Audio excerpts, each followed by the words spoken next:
ser el arte de lo imprevisto. A partir da Parada Chaimite com a Associação Salgueiro Maia, passando pelos 100 anos da Associação de Futebol de Santarém e os clubes que fazem a sua história, até aos míticos caixeiros e os campeões de tecbol. Um episódio às voltas pelo associativismo em Santarém de braçadeira no braço, porque afinal somos todos capitães. Terceiro episódio da série comemorativa dos 50 anos do 25 de Abril de 1974.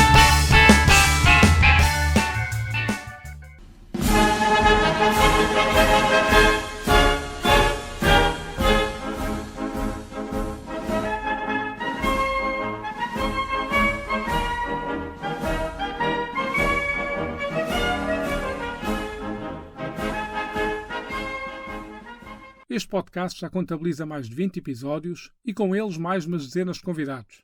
Mas confesso que ainda há espaço para ficar meio sem jeito. Foi o que aconteceu em Santarém, ao dar por mim a pisar um dos locais emblemáticos da história portuguesa do século XX, em conversa com pessoas a quem várias gerações devem não só a liberdade, como um conjunto de avanços, direitos e garantias que eram em tempos apenas uma miragem. Falo da Parada Chaimite, na Escola Prática de Cavalaria, e dos nomes do Coronel Garcia Correia e do Coronel Andrade Silva da Associação Salgueiro Maia, que tem sede naquele espaço. Foi lá que, à boleia de mais um episódio comemorativo dos 50 anos do 25 de Abril de 1974, se deu o ponto de partida para percorrer Santarém para conhecer mais sobre o associativismo e o futebol da cidade. Aos 80 km de carro, juntaram-se mais 4 km a pé num daqueles registros que deixam a aplicação de contagem de passos em euforia enquanto se desdobrem mensagens de parabéns. Atingiu 16 mil passos, uau! Foram 104 pontos cardio, fantástico!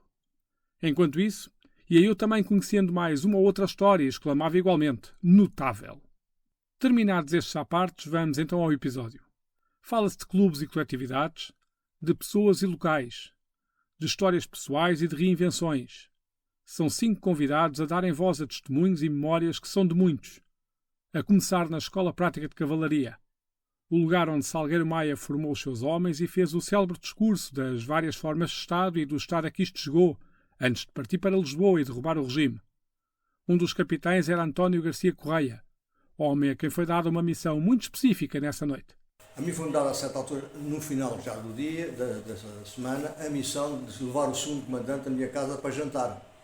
Eu estou em minha casa, porque os outros oficiais superiores, majores, viviam fora do quartel. Tinham casa própria, mas este senhor, o segundo comandante, era do Porto, portanto vivia num quarto que era aqui para o segundo comandante. O comandante não estava, porque nesse dia tinha ido para Lisboa com o sul, com externo. E portanto facilitou-nos a vida não estar o comandante, mas estava o segundo comandante. Então eu fui indicado e fiz o filo, ele foi jantar à minha casa. E na minha casa disse-lhe tudo, menos que era nesta noite. E o senhor nunca aderiu. Não é isso, não para isso. Não. Quando chegou perto das 11 horas, telefonaram-me aqui, entretanto, ao primeiro sinal, que é o... Depois do adeus. E eu disse, já está o primeiro sinal, o senhor não quer aderir, não diz que não, então vem para a escola. E assim foi, chegámos aqui ao portão, o oficial de dia tem que abrir o portão quando entra alguém, mesmo fora de horas, e eu vim acompanhar o senhor. E ele chegou ao átrio da escola e o oficial de dia que se vai apresentar não é o mesmo. Ele nota isso. Esse reparo é feito pelo subcomandante. O senhor é o oficial de dia que, quando radíamos a parada, o oficial de dia se apresentar ao comandante e ao subcomandante. Para quê? Para quando saísse, foi embora, saber a quem é que o quartel estava entregue. Não é? Ora bem, e ele reparou que não era aquele oficial que lhe tinha de apresentar, dizer, apresenta-se o oficial de dia. Mas tire já o braçal. E ele disse, não tiro o braçal, quem fosse aqui o braçal foi o capitão Bernardo e eu não tiro o braçal. Portanto, estava feito connosco, é evidente, não é? Mas o que é que se passa aqui? Perguntou ele ali no átrio da escola, no átrio da entrada principal. E eu disse, o que se passa aqui é que aquilo que eu disse em minha casa é hoje. Não pode ser, é hoje, vai acontecer hoje. Ficou para a história o discurso do Estado a que isto chegou, mas não será difícil imaginar que naquela noite muitas outras frases e diálogos têm potencial para encaixarem na expressão "mete isso numa t-shirt" ou num azulejo, se estivermos a falar no Twitter. Pessoalmente, fiquei a conhecer a "vamos mas é embora que estamos aqui a perder tempo". Escolho essa. Então vinham todos ao meu gabinete. Estávamos ali 2 ou 3 e eu julgo que seríamos 2 ou 3. Porque enquanto ele foi à minha casa, também o Maia ficou a preparar, ficava com a ação livre para preparar a logística, etc. O resto das coisas que isso ia para passar. A certa altura, o Salgueiro Maia, na reunião, e o Coronel Bernardo, que na altura capitão, sai e vem chamar os outros sociais que estavam cá para ir ao gabinete do segundo comandante. E quando eu jogava, estavam nos outros, parece que alguns 20. Mas que é isto? Não, vou telefonar para tomar, que era o quartel-general. O senhor telefona, não vale a pena, porque a central telefónica já está por nossa conta. Já tínhamos lá um indivíduo, tínhamos tirado um indivíduo da nossa, pronto, estava conhecedor do assunto e que estava por nosso lado. E a certa altura ele adere, não adere, telefone, e o Salgueiro Maia, naquela sua porta, vamos embora daqui que temos a perder tempo. E saiu com todos, fiquei eu com o segundo comandante no gabinete que dá para esta parada. E fomos conversando e a certa altura o senhor perguntou, mas eu estou preso? Não, o comandante não está preso. Está sem ação de comando. Se quiser a ação de comando aqui na escola, assume a responsabilidade daquilo que a escola vai fazer, daquilo que foi a missão que a escola tem de ir para Lisboa para este efeito. Bom, aí tivemos aquela conversa até que cerca das 3 da manhã sai a coluna. E eu estou com ele no gabinete. Sabe sempre é verdade? Pois é, eu disse ao meu comandante que era verdade. Será o meu comandante era segundo, mas é verdade. O Salgueiro Maia vai colocar com a coluna para Lisboa para, em conjunto com outras unidades, tentar derrubar o governo de Marcelo Caetano. O senhor perguntou, posso ir para o meu quarto? Pode. E o telefone estava desligado também. Não. Numa ditadura e no contexto da guerra colonial, não será difícil imaginar as repercussões que poderiam existir caso o golpe desse errado. E existia a memória recente do 16 de março de 1974, conhecido como o Levantamento das Caldas, que foi um golpe de Estado falhado. Assim sendo, impunha-se a pergunta: então e se corresse mal, como era? O problema das Caldas da Rainha deu-nos uma lição.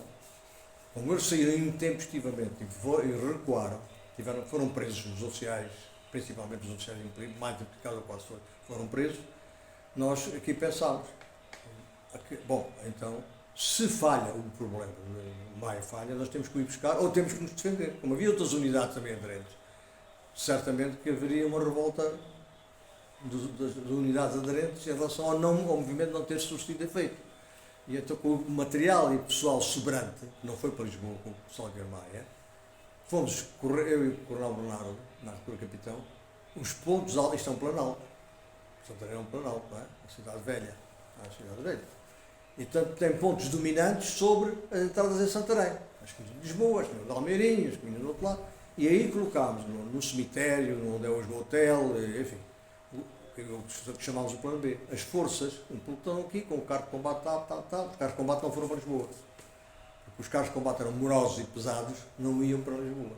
Aquelas fotografias que aparecem do capitão Salgueiro Maia com carros de combate são os carros de combate de Cavalaria 7, da Caçada da Ajuda, que vêm contra a coluna de Salgueiro Maia e que ele consegue revertê-lo para o nosso lado.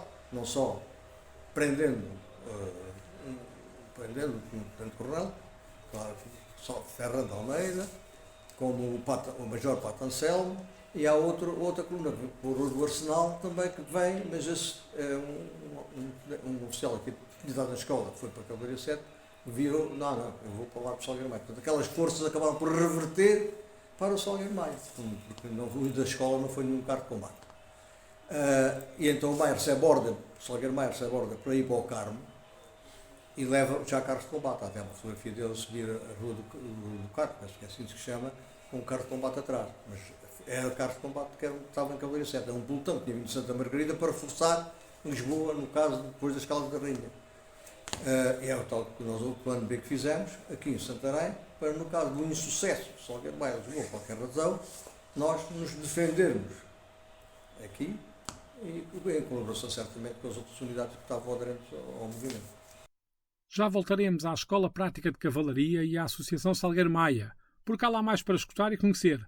Mas, por enquanto, vamos percorrer a cidade em direção à sede da Associação de Futebol de Santarém, que celebra este ano o seu centenário. Para lá chegar, faz uma paragem em frente à Sociedade Recreativa Operária, em pleno centro, na rua Serpa Pinto. Fundada em 1915, teve como principal atividade o teatro, levando à cena grandes êxitos até que na década de 60 foi encerrada por decisão do regime. Mais tarde, já no pós-revolução, estreou as danças de salão e movimentou a população em torno de diversas modalidades, como o bilhar, ténis de mesa, xadrez, damas ou até dança desportiva, com a qual chegou a conquistar títulos nacionais. E foi também uma coletividade presidida por Diamantino Jesus Faustino, nome importante no futebol de Santarém e ao qual vamos regressar mais adiante. Por enquanto, segue-se a marcha até à Associação de Futebol de Santarém e ao presidente Francisco Jerónimo, há mais de uma década à frente da instituição. É ele que fala sobre o início, quando uma mão cheia de emblemas de Santarém juntaram-se para criar a associação, que evoluiu e alargou-se mais tarde a outros clubes fora das suas fronteiras. Alguns que vão resistindo ao passar do tempo. Foi um grupo de clubes de Santarém, propriamente dito, que em 19 de março de 2024 concretizaram uma ideia de fazer uma associação, neste caso a Associação de Futebol de Santarém. Clubes esses que nós temos aí a ata. No fundo, na prática foram 3, mas há mais clubes. Um da Ribeira, que desapareceu, e aqueles mais conhecidos é, de facto, grupos que habitam nos Leões, o grupo dos empregados do comércio, os empregados do comércio que eram designados normalmente pelos caixeiros, e que o único que tem alguma atividade ainda é os empregados do comércio, os caixeiros, como são aqui empregados do comércio, caixeiros, como era conhecido, e são assim que eles continuam. Há poucos anos tiveram, já nos últimos 5 anos, 4 anos, participaram no campeonato distrital da 2ª Divisão de Futebol, mas depois pararam novamente. E, portanto, porque o Sport Clube União Operária e o Sport Clube Ribeirense, clubes esses já estão presentes na reunião da ATA, etc., e acabaram por ser 5. Depois, toda essa evolução que começou a congregar clubes fora da zona de Santarém, e entre eles, neste momento, os mais antigos, temos, no nível, atualmente em atividade, na Associação de Futebol de Santarém, temos 5 clubes centenários. Aliás, o mais antigo centenário em atividade. O mais antigo é a União Tomar, que é de 1914 e é um dos 16 clubes mais antigos em Portugal em atividade, está no grupo dos 16 clubes. Depois temos os caixeiros, os empregados do comércio em 17, o Sport Abrantes e Benfica em 16, segunda filial do Benfica, Sport Lisboa e Benfica, o Tramagal União Sport em 22, que era no Concelho de Abrantes, e o Clube Desportivo Águias de Alpiaça em 22. Portanto, são esses os clubes centenários ainda vivos, que continuam, todos eles, à exceção dos empregados do comércio, que têm uma atividade reduzida, mas todos os outros que eu disse disputam atualmente campeonatos distritais. União de Tomar até no Campeonato de Portugal, já no nível nacional. O Abrantes na primeira divisão distrital, o Águias de Alpiaça e o Tramagal na segunda divisão distrital. Portanto, clubes em atividade. O futebol em Santarém pode estar fora do foco mediático no que respeita ao futebol profissional, não contando com nenhum clube nas principais divisões séniores nacionais. Mas mantém-se vivo no seu associativismo e os emblemas vão apostando na formação. Ao dia de hoje, a Associação registra perto de 9.500 atletas inscritos, número que a coloca no 7º lugar entre 22 associações neste capítulo. Para o Presidente, há um conjunto de heróis anónimos a tornar este êxito uma realidade. Há a ideia que o futebol é só o futebol espetáculo, o futebol profissional espetáculo, e há muito dinheiro, Mas os jogadores que jogam nos campeonatos profissionais significam 1% do valor dos 220 mil inscritos em Portugal neste momento na Federação, dos quais estão os nossos 9.455.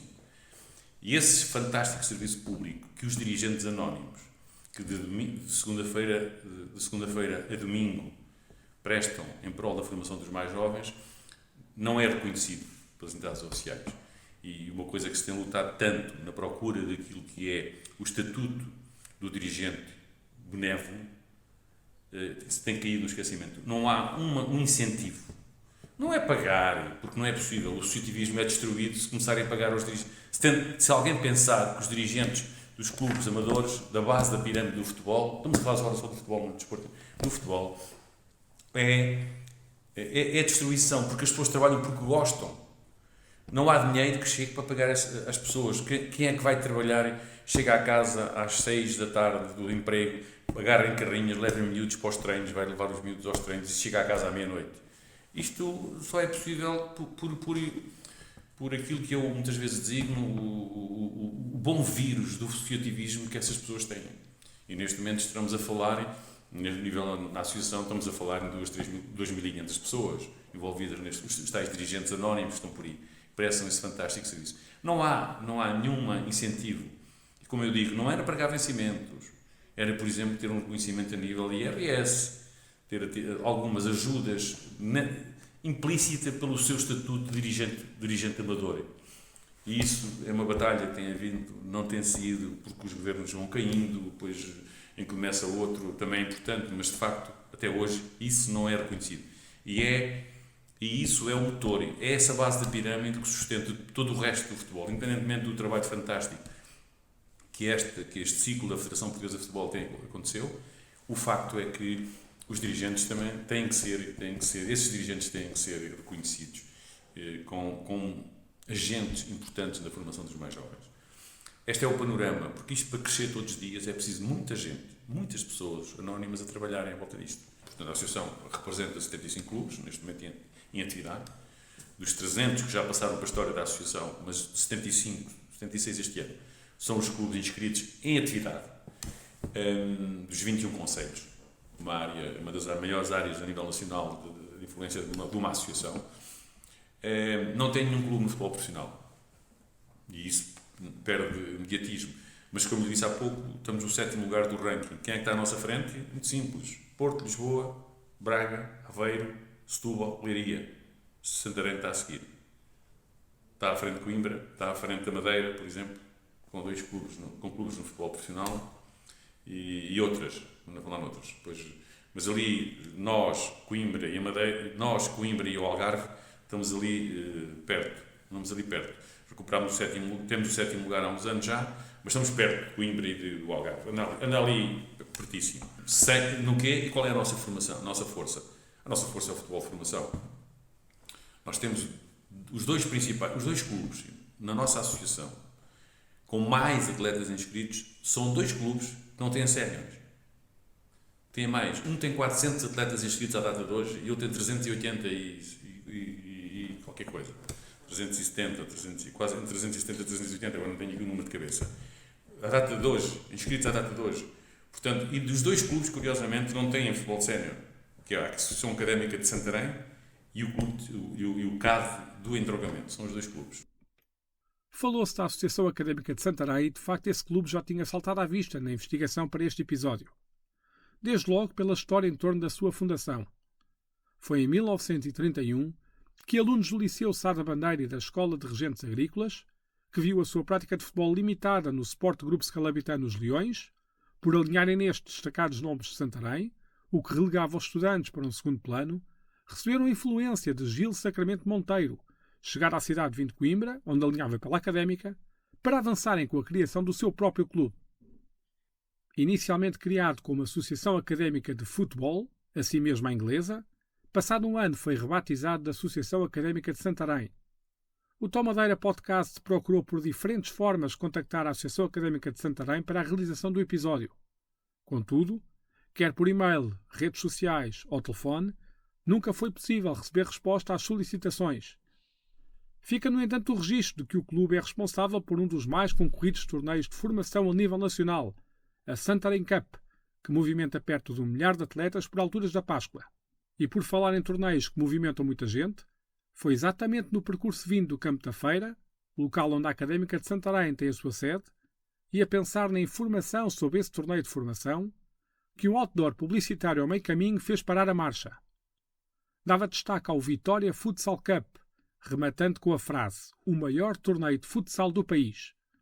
A organização é do Vitória de Santarém. E este é aquele momento onde admites que a pesquisa para o episódio falhou e pecou por escassa e pedes ao presidente da Associação de Futebol de Santarém para dar uma ajuda. Que torneio é este? Que clube é este? Um caso de estudo a nível nacional, na minha perspectiva. Vitória de Santarém, em termos de futsal, estamos a falar de futsal agora, futsal, tem 234 atletas inscritos, só tem futsal. E a nível nacional, um clube que tem 20, 15 anos, ou 18 anos, um clube novo, jovem, tem 234 atletas inscritos federados, e a nível nacional é o segundo clube com mais atletas inscritos a nível nacional. O segundo, à frente do Benfica, à frente do Sporting. Exatamente. É um que tem o primeiro, vou dizer que é o nome primeiro, merece que seja dito, é o Porto Salvo, um clube ali da zona do Eiras. Portanto, a seguir está o Vitória, logo a seguir. A nível nacional, que é um caso fantástico, e tem clubes que está a disputar o nacional, os nacionais, não de fundamentalmente também centra na formação e no feminino. Ganhou agora o interdistrital, que nós, porque não temos o número de equipas suficientes femininos, a nível séniores, fizemos uma parceria com a Associação de Futebol Castelo Branco para fazer o chamado interdistrital com clubes daqui e dali, para encontrar os vencedores. O primeiro classificado dos clubes nossos era o campeão distrital. O melhor classificado de Castelo Branco nesse campeonato é o campeão de Castelo Branco. E depois há um que é o campeão interdistrital, que é o primeiro da classificação total, que foi o Vitória de Santarém. Que foi agora no fim de semana passado, foi lá empatar no último jogo e foi campeão interdistrital. Portanto, o Vitória é um caso fantástico de crescimento, sustentado, de uma maneira que trabalham sério, e, portanto, os resultados estão à vista. Mas se o tema são torneios, então a própria Associação de Futebol de Santarém também tem cartas para dar a esse nível. Um evento destinado ao futebol juvenil com um caráter abrangente e que pretende ser uma festa. Mete bola, padrinhos, patrocinadores e piquenique. Parece um dia bem passado, se querem saber a minha opinião. Fizemos 6 seleções de sub-13 e 6 seleções de sub-14. E com uma particularidade, este torneio tem uma particularidade, já foi distinguido pela Federação com o Prémio de Excelência de Futebol em 2015 da formação. E qual é a característica principal deste torneio? É que todos os clubes com atletas inscritos naquele respectivo calão têm pelo menos um jogador numa seleção convocado, em função de cotas que são definidas. Isto para evitar o quê? Que o Conceito de Santarém, Almeirim e Rio Maior, por exemplo, juntam-se os 3, pois isso é em função do número de atletas inscritos. Há uns que têm 4 conceitos, outros têm 3. Os melhores jogadores são da Académica, não é? Leva-os todos e os outros ficam de fora. Não pode. Imaginamos que a Académica terá uma cota de 4, por ter mais, outra tem 3, outra tem 2, mas há sempre, nem que tenha 7 ou 8 jogadores só, tem um. Treinadores têm que lá ir buscar um. Isto é uma amostra. E depois no dia faz os jogos de apuramento e no dia 1 de maio, os finais todos é a festa do futebol jovem naturalmente. No excelente parque desportivo que lá tem, que é o bonito, que é 3 campos recebidos. E lá fazemos a festa do futebol do dia 1 de maio, com um piquenique a seguir para todos os convidados, para todos os participantes, são 700 ou coisa assim. Depois levam o pai também, ou a mãe, dos miúdos, sub-13. É uma festa, e é esse, todos os anos temos um patrono desses que nos acompanha. E depois as equipas têm essas publicidades aí, que são o nome que são dadas às equipas, em função do patrocinador. Isso permite o quê? Que o torneio em termos financeiros seja autossuficiente e permite que no fim do jogo, da final, cada miúdo leva o seu equipamento para casa. Nunca mais esquece. Já se falou sobre a fundação da Associação de Futebol de Santarém e já regressaremos à conversa com Francisco Jerónimo. Por agora, é momento de conhecer o único dos emblemas envolvidos na criação do organismo ainda em atividade. Entre os que se extinguiram e os que se fundiram para dar origem à União Desportiva de Santarém, e sobre isso em específico já lá iremos, existe o Grupo de Futebol Empregados no Comércio, conhecido pelo nome Caixeiros. Fundado em 1917, tem sobrevivido à passagem do tempo e recentemente reinventou-se para albergar uma modalidade que lhe tem dado títulos e prestígio a nível europeu, o Tecbol. A sede fica no centro da cidade, não muito longe da Sociedade Recreativa Operária, da qual se falou ainda há pouco, mas está neste momento encerrada. Para conhecer Luís Peralta, 66 anos, ex-atleta e atual dirigente, num conjunto de mais de 50 anos de ligação ao clube, e Rui Leitão, o impulsionador do Tecbol, foi preciso andar até à outra ponta da cidade. A história dos Caixeiros, cheia de ecletismo que só por si justificava um episódio, é contada por Luís Peralta.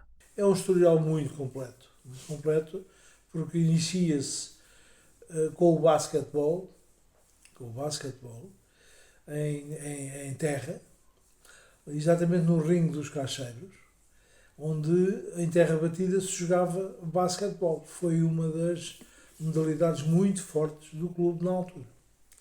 Seguidamente veio o futebol, ainda com aquelas botas de travessa e com os calções até ao joelho, e com as camisolas com os cordões ao peito e com o grande emblema dos Caixeiros.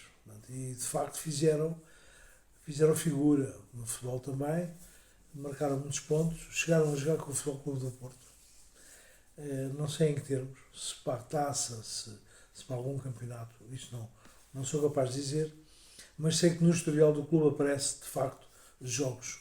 Existem muitas fotografias de atletas dos Caixeiros que estão na sede. Inicialmente foram os empregados no comércio que o formaram, mas depois foram muito ecléticos. Portanto, acabou por também se cantou e tocou nos Caixeiros, ainda hoje existe um piano desse tempo, ou seja, e eram os bailaricos dos Caixeiros, que eram muito conhecidos, as matinés dos Caixeiros. E então as meninas na altura pelavam-se para ir às matinés dos Caixeiros, não é? Porque havia, de facto, o operário também tinha. O operário também, um bocadinho depois, mas também tinha. Passou a ter também matinés no operário. Mas as matinés dos Caixeiros eram conhecidas em todo lado. Toda a gente vinha de todo lado para vir às matinés dos Caixeiros. Por consequência, depois desenvolver as suas outras atividades, tal qual como o ténis de mesa, em que os Caixeiros sagraram-se campeões da Europa em dupla. Em duplas, exatamente. Há um jogador ainda vivo desses, não sei se os dois, mas um está no Brasil, mas ainda está vivo. Também foi muito forte em ténis de mesa. Portanto, também tem algum palmarés no ténis de mesa. E depois o hóquei patins, também tem muitos anos, porque eu tenho 66, já havia hóquei quando eu cheguei. Aliás, eu hoje estive a almoçar o Olavo Aires, que foi hoquista nos Caixeiros, foi um dos primeiros hoquistas nos Caixeiros. Parte da equipa que nós até tivemos a ver já faleceu. Ainda só estão 3 ou 4 vivos. Mas eles vieram todos da Académica, porque inicialmente jogou-se na Académica. E antes da Académica havia os hoquistas das escolas. Da escola comercial e da escola industrial. Portanto, e havia grupos que jogavam hóquei. E daí deram origem, depois, à Académica ter hóquei.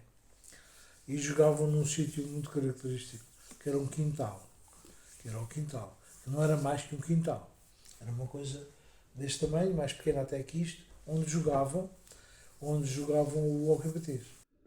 Na altura do centenário, em 2017, os Caixeiros eram notícia no jornal Mirante, que dava conta de um dinamismo a nível da atividade esportiva do clube. Na altura, o presidente referia que o futebol tinha sido reativado em 2007, com a equipa sénior a competir na primeira divisão distrital, sublinhando que nessa altura seria o único emblema da cidade a disputar esse escalão, por via de todos os outros competirem apenas com a formação. Hoje o futebol já não existe e as restantes modalidades, que conferiram no passado um estatuto de grandeza ao clube, estão limitadas na sua atividade por força do encerramento da sede. Mas o clube reinventou-se e tem um novo desporto a dar-lhe vida.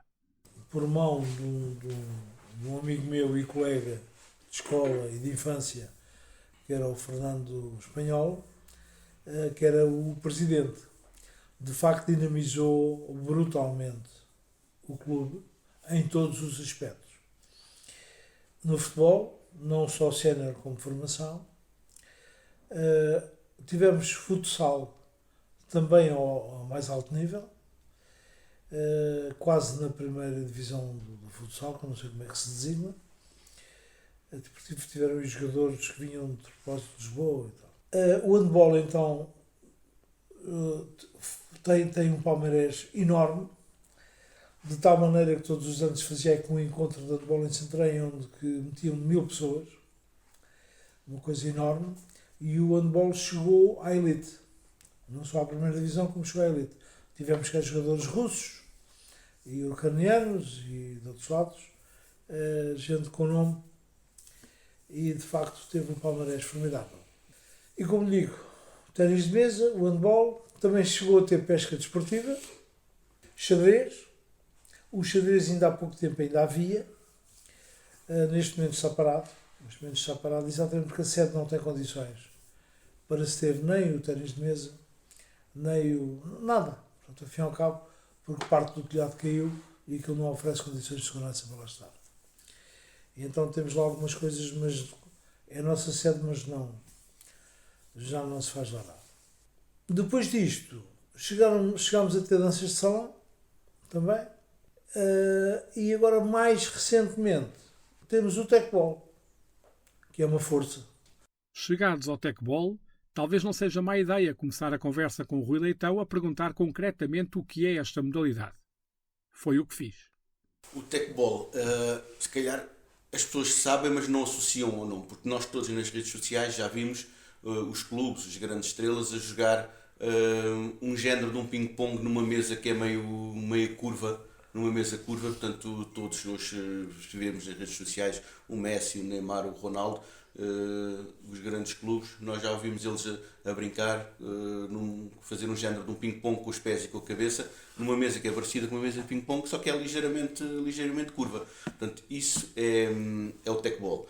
É um jogo, é um desporto recente, que faz este ano 10 anos, foi inventado na Hungria em 2014. Neste momento já está oficialmente reconhecido em 160 países a nível mundial.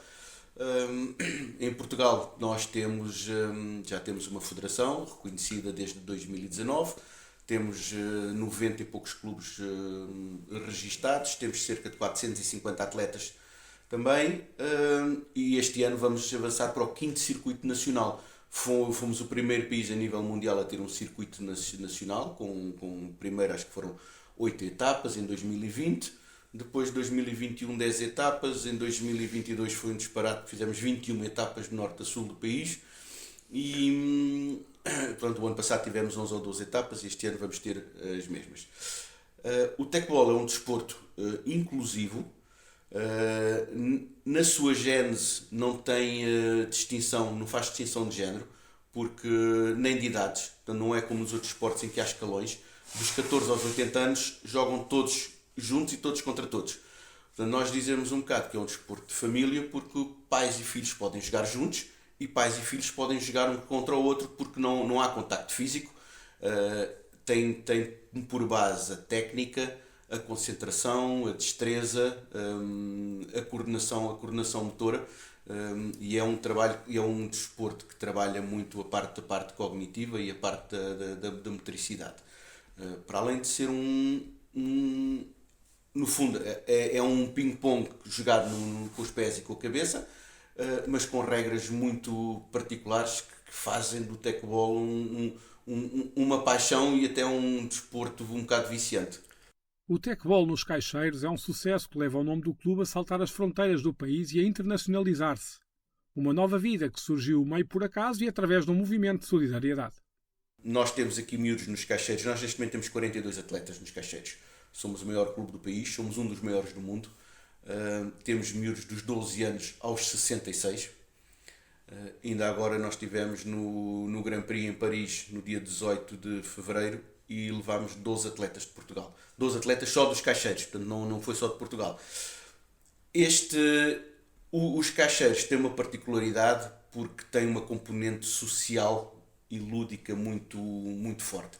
Porque nenhum dos atletas paga para treinar ou para competir.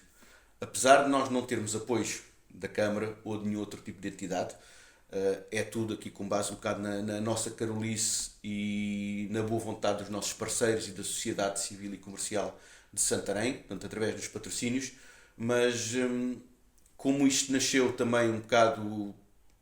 É curioso, o meu envolvimento aqui com os Caixeiros é curioso. Eu, na altura, fazia parte da Federação Tecbol Portugal, responsável por desenvolver o tecbol nesta zona, e contactei os Caixeiros para introduzir o tecbol, e como diz aqui o Luís Peralta, eu enganei-os e consegui vender 2 mesas de tecbol. Isto foi em março. Em novembro ainda não tinha havido ninguém aqui no clube que tivesse pegado no tecbol, portanto estava parado.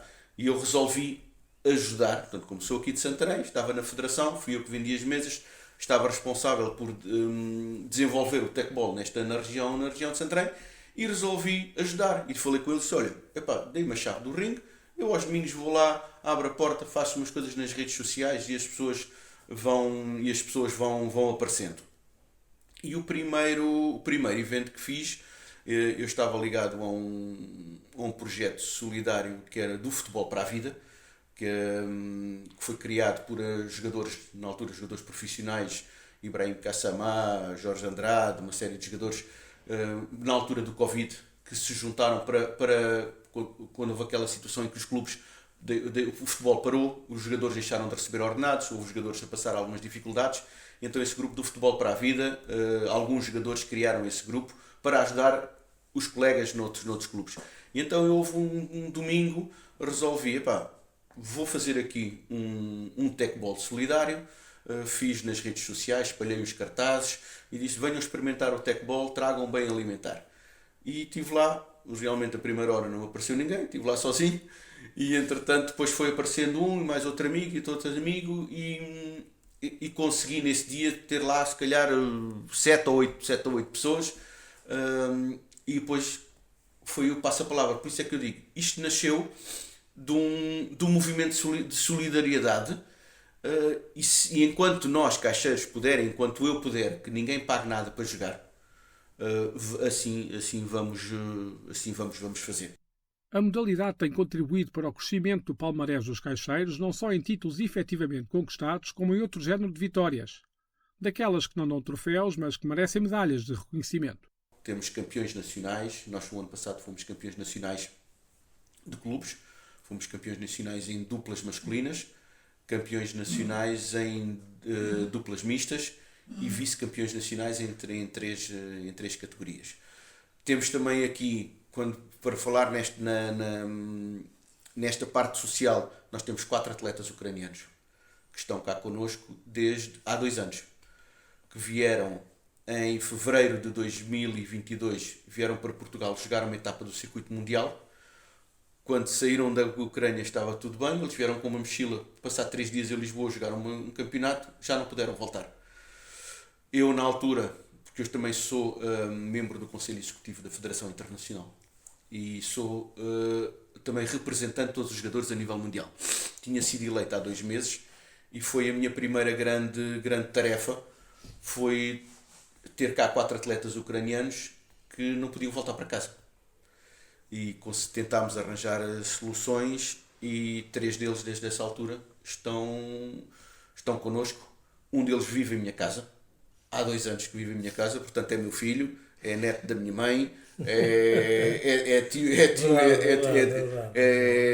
irmão dos meus filhos, portanto foi aceito aqui pela comunidade, toda a gente nos caixeiros o integrou e é uma pessoa muito querida. E temos também 2 miúdas, a Nástia e a Irina, que são atletas de topo também, e que jogam futsal e futebol praia, também na seleção da Ucrânia.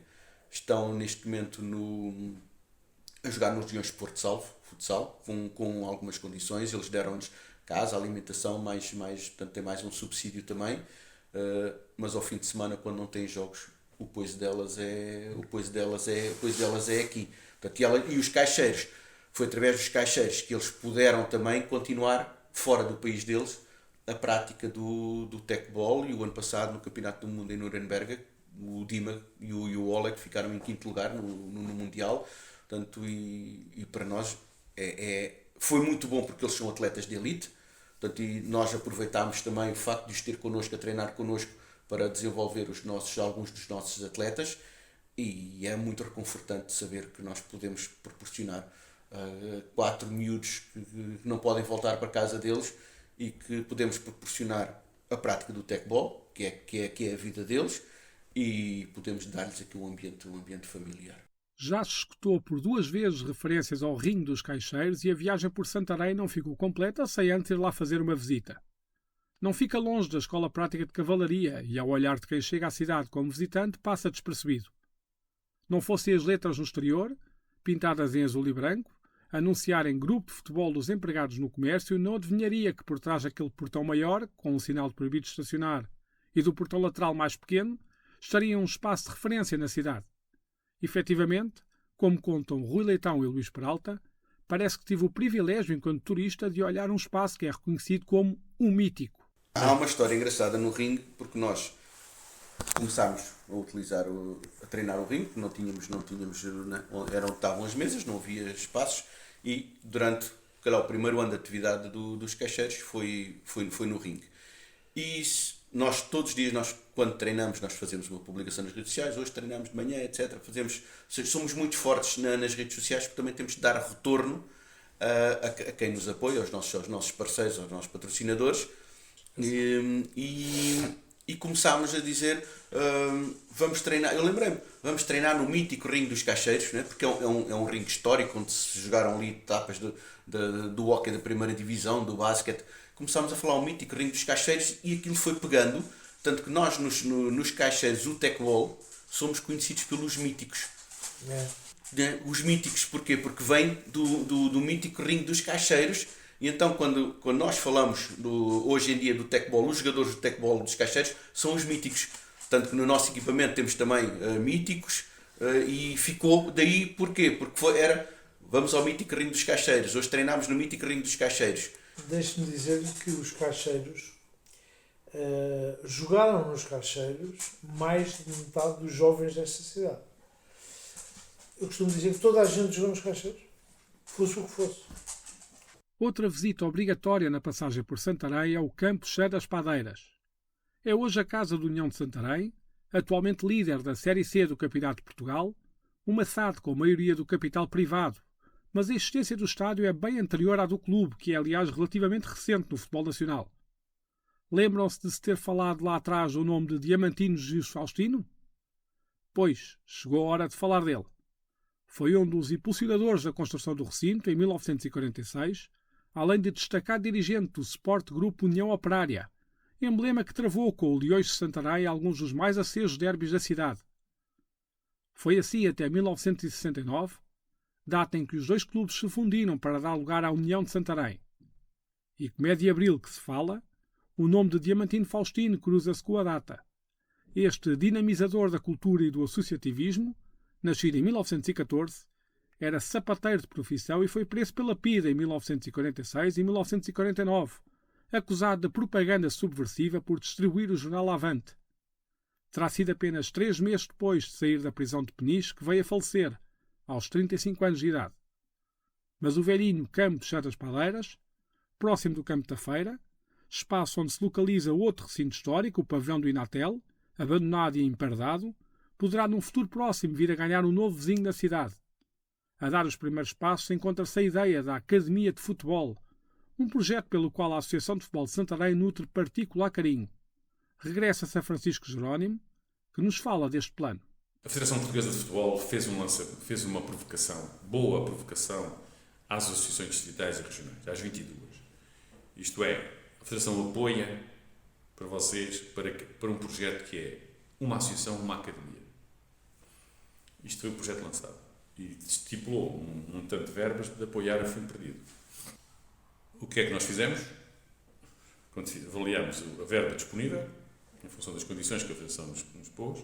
E não vou entrar mais em pormenores do regulamento, porque tem um regulamento, mas eu também depois fui envolvido no regulamento, porque no fundo contestei a maneira como o regulamento foi apresentado, depois foi devolvido, e foi aberta uma possibilidade, que eu disse ao Presidente Fernando Gomes, que não havia hipótese numa associação média e superior, por não falarmos, tirando se calhar Lisboa e Porto, não havia nenhuma associação que conseguisse fazer um empreendimento com aquela verba, porque era impossível tirar das verbas correntes de uma associação um investimento que, na minha opinião, para ser minimamente capaz de responder e para a associação ficar com esse património, nunca seria menos inferior a 2 milhões de euros. O que é que se conseguiu? Que no regulamento permitisse abrir a possibilidade da associação fazer uma parceria com outra entidade. seja pública, seja privada. A partir daí, eu disse que conte connosco que nós vamos desenvolver esse projeto. Desenvolvemos um projeto para construir uma academia. E o que é uma academia? Um centro de trabalho. Que neste caso, no nosso caso concreto, constituído por um campo de futebol de 11 e um campo de futebol 9, para permitir jogar também futebol de 7, ter 4 balneários para dar apoio aos 2 campos, ter um posto médico, ter uma sala de formação desportiva, com uma bancada enquadrada na bancada, que a sala tem uma vista sobre o campo relevado, onde se formam treinadores, onde se formam treinadores, dirigentes, árbitros, etc. E depois também disso, além dos jogadores, temos 160 árbitros. E depois instalações de apoio, etc, etc. Aquilo que é preciso. Fizemos um projeto e desafiámos o município de Santarém a ser parceiro neste projeto. E na altura a Câmara pôs uma questão: quanto é que isto custa? E na altura disse de valor superior a 2 milhões, depende daquilo que a gente vier a fazer. E portanto temos aqui uma parceria para fazer. Temos verbas a fundo perdido da Federação que nós queremos injetar neste projeto. Temos consciência que o dinheiro não chega nem para lá perto. E, portanto, aqui temos que arranjar uma parceria onde possa ser possível investir essa verba da Federação, só ser investida se houver empreendimento, na nossa terra, na nossa zona. E naturalmente, a primeira provocação que faço é ao município de Santarém, capital do distrito. Capital do distrito ainda é a sede da associação, além dos outros 20 concelhos que temos também, e que eu sabia que havia concelhos interessados no projeto. A Câmara de Santarém estudou o assunto e abreviando, foi estabelecido um protocolo de colaboração entre a Associação e o município, em que define as condições de investimento, e agora o investimento, para aquilo que foi sendo o projeto desenvolvido, o investimento já foi para 3 milhões e meio, temos um investimento de uma estimativa de investimento de 3 milhões e meio, para fazer essa academia, com um nível de serviço que eu considero bom, médio alto, para não estar nada de luxo, mas que tenha a dignidade que merece. E uma das condições, e isto foi sendo falado, e esta chamada Academia de Futebol vai ser enquadrada num projeto que está em marcha, que o município tem em marcha, que é a construção da cidade desportiva. E termina-se onde tudo começou, de volta à Escola Prática de Cavalaria e à Associação Salgueiro Maia, onde o Coronel Andrade e Silva conta como as aparências iludem. Neste caso, a impressão com que ficou do Capitão Sem Medo, nos encontros que manteve nas reuniões preparativas do golpe. Eu, quando vinha à casa do Salgueiro Maia, era um puto com 24 anos e aquilo também estava meio escuro, que eram coisas clandestinas, e o Salgueiro Maia já tinha aquela história de guerra e tal. Eu olhava para o Salgueiro Maia e julgava que era muito mais antigo. Isto era, naquela altura, o problema da hierarquia era complicado. Eu era um tenente que trazia-me, e vinha ali, os meus camaradas provavelmente acharam que eu era muito operacional e eu vinha com os mais antigos, e eu tinha a ideia que o Salgueiro Maia seria muito um capitão antigo, e era um comandante, ele estava ali com o funfun em gaitinhas, era ele. E só depois dele de facto morrer, é que soube que ele tinha mais 4 anos que eu, portanto eu tinha 25 e ele tinha 29, éramos gente muito nova. A Associação Salgueiro Maia nasceu de uma luta para a manutenção de estruturas hospitalares para os deficientes das Forças Armadas, e uma pesquisa rápida no Google revela que o caso virou um imbróglio. Desde a notícia de agosto de 2020, no jornal Observador, a revelar que o antigo Hospital Militar de Belém vai chamar-se Salgueiro Maia, até à notícia de fevereiro de 2023, no jornal Expresso, a indicar que o antigo Hospital Militar de Belém, que teve obras de 3 milhões de euros, está vazio desde setembro, vai apenas um pulinho. A Associação Salgueiro Maia nasce de uma circunstância muito particular, que foi a destruição, foi por causa da destruição da estrutura hospitalar de apoio aos deficientes das Forças Armadas, aqueles 3 hospitais que derrubaram, destruíram, e então nasceu uma luta da qual não sou eu, não sou eu agora um acompanhante, que é o General Bragão dos Santos e outros, que fizemos até várias manifestações de rua e de noites para que aquilo fosse, aqueles hospitais houvesse uma reversão daqueles hospitais outra vez para as Forças Armadas. Não se conseguiu os outros hospitais, mas em termos legislativos conseguimos a reversão do Hospital de Belém. que não se concretizou, depois estas coisas todas. Foi por aí que nasceu, mas depois chegaram à conclusão, já de uma forma mais alargada, que para além disso, o Salgueiro Maia, a Associação 25 de Abril e outras coisas, mas o Salgueiro Maia, a própria pessoa do Salgueiro Maia, como em outras organizações de pais, tinha direito a ter uma associação funcional. Foi no Hospital Militar de Belém que morreu Salgueiro Maia, em 1992, aos 47 anos, vítima de doença prolongada. Assinalam-se no próximo dia 3 de abril os 32 anos da data. E por isso também nós queríamos que nesse Hospital de Belém se fizesse, que fosse aqui revertido. E fizemos uma luta tremenda para reverter o Hospital de Belém, no sentido de qual era o melhor serviço que o Hospital de Belém podia prestar ao serviço. Não foi prestar ao país. Não era de não vamos fazer o Hospital de Belém agora para os militares. Estava tudo feito. Em 2019, o Ministério da Defesa tinha aquilo tudo feito, e não sei o quê, de quem é que havia a administrar aquilo, que era a Santa Casa da Misericórdia, quem ficava com a posse administrativa era a Câmara Municipal de Lisboa. Nós travamos essa luta, fomos ao Sr. Ministro da Defesa, que hoje é o Cravinho, que disse, não sei o quê, se vai andar, não sei o quê. Infelizmente, o Ministério da Economia, a burocracia, para decidirem o que é que tinham de decidir. Quanto é que aquilo teoricamente valia? Quantos milhões é que aquilo valia? Não fizeram nada, depois foi aquela calamidade que veio a acontecer quando o Ministério da Economia se tivesse definido aquilo hoje era uma estrutura que estava a trabalhar e não era para as Forças Armadas, porque tínhamos feito com a Santa Casa da Misericórdia uma negociação. A Associação Salgueiro Maia tem levado a cabo diversos eventos, tendo a agenda particularmente agitada neste ano de celebração dos 50 anos de Abril. Há lançamentos de livros, palestras, visitas a escolas. E um espaço que mantém viva a memória da Revolução.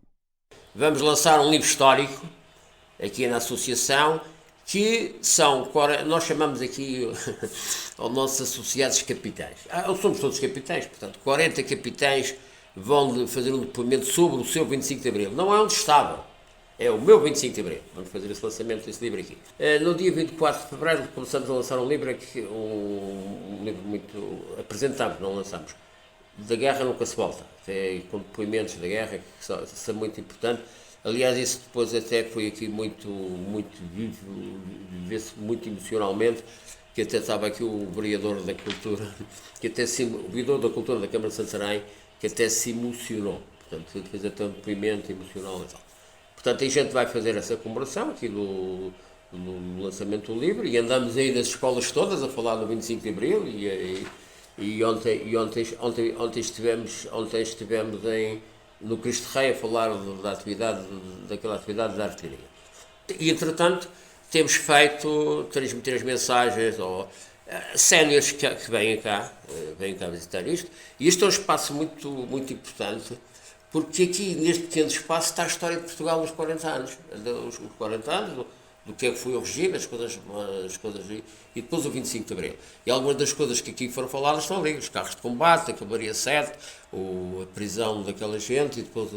E isto é um espaço tão importante, porque num pequeno espaço sentimos estes 40 anos, 40 não, já são 100 anos de história, pronto, são 100 anos de história, são aqueles do regime fascista 40 mais 50. Uma espécie de roteiro dos locais mencionados neste episódio, assim como uma galeria fotográfica, estarão disponíveis em breve na página tomadeira.substack.com.